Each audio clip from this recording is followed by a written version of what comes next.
Okay, what I have here is a Big Tex gooseneck trailer. It's 40 feet long, 8 foot wide. As you can see, I've already put most of the flooring foundation on the trailer. This has been a project that has been full of learning experiences for me. I've done a lot of building and stuff like that, but usually on a solid foundation.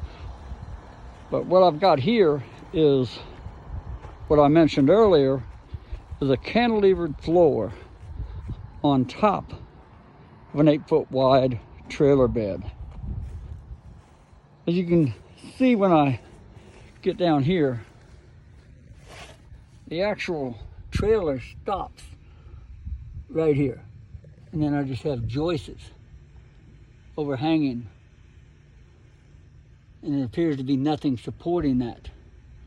Okay, and that is something that you have to take a lot of effort into making sure that you don't encounter a problem as the house ages and settles. You don't want these things to start sagging down on the sides and things of that nature. So I'm building this pretty structurally sound, as you can see here. And some of the things that I'm going to do after the fact is brace the edges of this floor on concrete blocks like you would a normal trailer or anything like that. As you can see here, I've used pressure treated wood and concrete blocks to build a support system all the way around the metal trailer itself. But as I get this thing going a little bit farther here, this isn't going to be enough, because I'm going to need something right here on this corner, something about 1/4 of the way down, 3/4 of the way down, and then one on the very end. And I'm going to have to do that on both sides. That's going to ensure, in my mind, that this isn't going to sag and bend the frame and what I call the foundation of this house as time allows it to settle. To build a house on top of this gooseneck trailer, it's going to be a lot of weight. The trailer, as I mentioned before, is a Big Tex. And I made sure to get something that's going to handle 30,000 pounds that I could put on this trailer. As you can see right now, I'm using pressure treated 2x6s on everything here. That in itself is a lot of weight. I don't know how much a 2x6x12 weighs, but when you pick up enough of them, you realize there's enough weight there. So the trailer itself is pretty sound, very solid.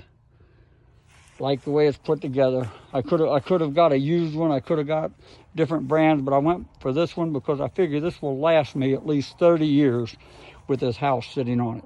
I don't want to build this and then have a problem with it 2 years down the road and then having to build something else or having to make repairs. This is structurally sound enough. I think it's going to get me there. Okay, the first thing I wanted to do was make sure that I had this trailer physically attached to the joists that are going to be my support structure for the tiny home. As you can see what I've got right here, I've got these hold down brackets, and I've ran them approximately every 4 feet. I've also ran them on the center, and as you can see, I have a lot of this already put down, but I wanted to leave this one small area open so you can see what I've done here. As you can see, I've got these put in various places all the way up the trailer. I've also used some other smaller support systems to bolt this down, and I'm also probably going to put some hurricane ties and everything else I can get in here to just give it a little bit more of a secure grip to the trailer itself. When I'm doing this project, I'm not trying to cut costs. I'm not trying to go broke, but I'm not trying to cut costs either. And a few things I had to do here was, for one, get a few dozen of these. That was a few $100s in themselves, but they're well worth it. There's just about no other way to securely fasten this floor to this tiny house. Another odd thing that you might look at if you're a builder is you see these joist hangers. they appear to be upside down, because the average joist hanger, this section right here, would be on the bottom. Okay, and that's because usually with the average setup for a roof or anything where you have joists is you have this side beams holding up the joist, and so the joist hanger would go underneath here and cradle it, where the joist hanger would slide down, the joist would slide down into the joist hanger and then be secured in. But I'm not trying to hold these up, I'm trying to hold this up. So this is a completely different approach here. So as you can see here, I've got these toe-nailed in, I've got brackets holding them down. These aren't going anywhere. This is what I'm worried about going somewhere, because the actual wall is going to be supported on this. This can't allow it to be detaching itself from these. I went 16-inch centers on these. I've seen some people go 24-inch on this just to try to save weight. I'm not trying to save weight. That's why I went with a trailer that had a 30,000-pound capacity. This is no place to scrimp. The entire house is going to be sitting on here, on this. If these walls start sagging and giving or coming loose, the whole house will be lost. Okay, another thing that you've got to consider, we have this cantilever floor. Like I said before, for one, you have to brace it up everywhere after the project is built. But as you can see here, I have open holes where I took out some of these boards. I'm securing to keep the trailer from doing a warping by extra support, where these are bolted directly to the frame as well. And in many places, I'm putting hurricane straps, bolting these 2x6s to these existing boards that were on the trailer when it got here, and that holds it down. But what I have to worry about is insulation, rodent infestation, things of that nature. So what I've done here, as you can see here, I've put some basically 1 1/4 by 1 1/4 boards I've cut here, here, here, and there. And then I've cut a piece of wood that's going to go down inside there. And then I screw that into place.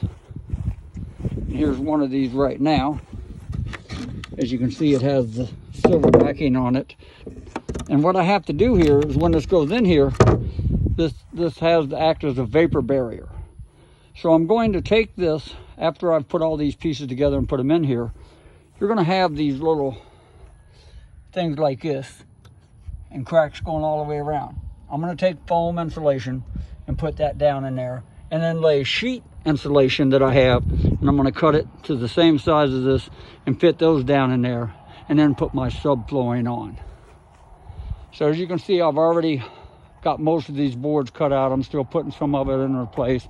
In some cases, you see I've used a full sheet, and in other cases I've used pieces that I had left over off of the ends, because I'm just not trying to go broke on this, but also want it done right. This isn't going to go anywhere. So basically, nothing can crawl up from the bottom of this trailer, and no moisture should be able to get up there, because of the barrier that is created from me putting these sheets on like this. So as you can see, it's a pretty complex project, and I didn't want to cut any corners. Another school of thought that I've always adhered to is screws are better than nails. Well, I've used a mixture of those, because I don't necessarily believe that any one is the best one, and I think in some cases screws are best, in some cases nails are best. And in this case, for instance, right here, you can see I used a 1/2-inch bolt to secure this piece of pressure treated board to the trailer frame itself, with the hold down bolted through there. And then I put a series of screws and nails. It's about 2 to 1 nails to screws. These screws are going to keep this firmly up against the side of the board, but the nails are Simpson nails, and I'm not sure if you're familiar with Simpson nails. I'm not doing products advertisement here or anything, but these are really tough nails. The shear strength on these is a lot higher than anything you would find with a screw. I am using these screws when I have to. I'm putting them to hold these 2x6s together, and I'm also using some of these, which are pretty expensive little deals, but I'm putting them everywhere I can to get added strength, because I simply don't want this coming apart on me. So every one of these chambers will be full with a vapor barrier 7/16 inch OSB board with foam insulation around the edges to fill in all the cracks, and then 2 sheets of 2-inch insulation laid on top. And then I will put construction cement down, liquid nails, and then put the subflooring down on top of that and nail that down.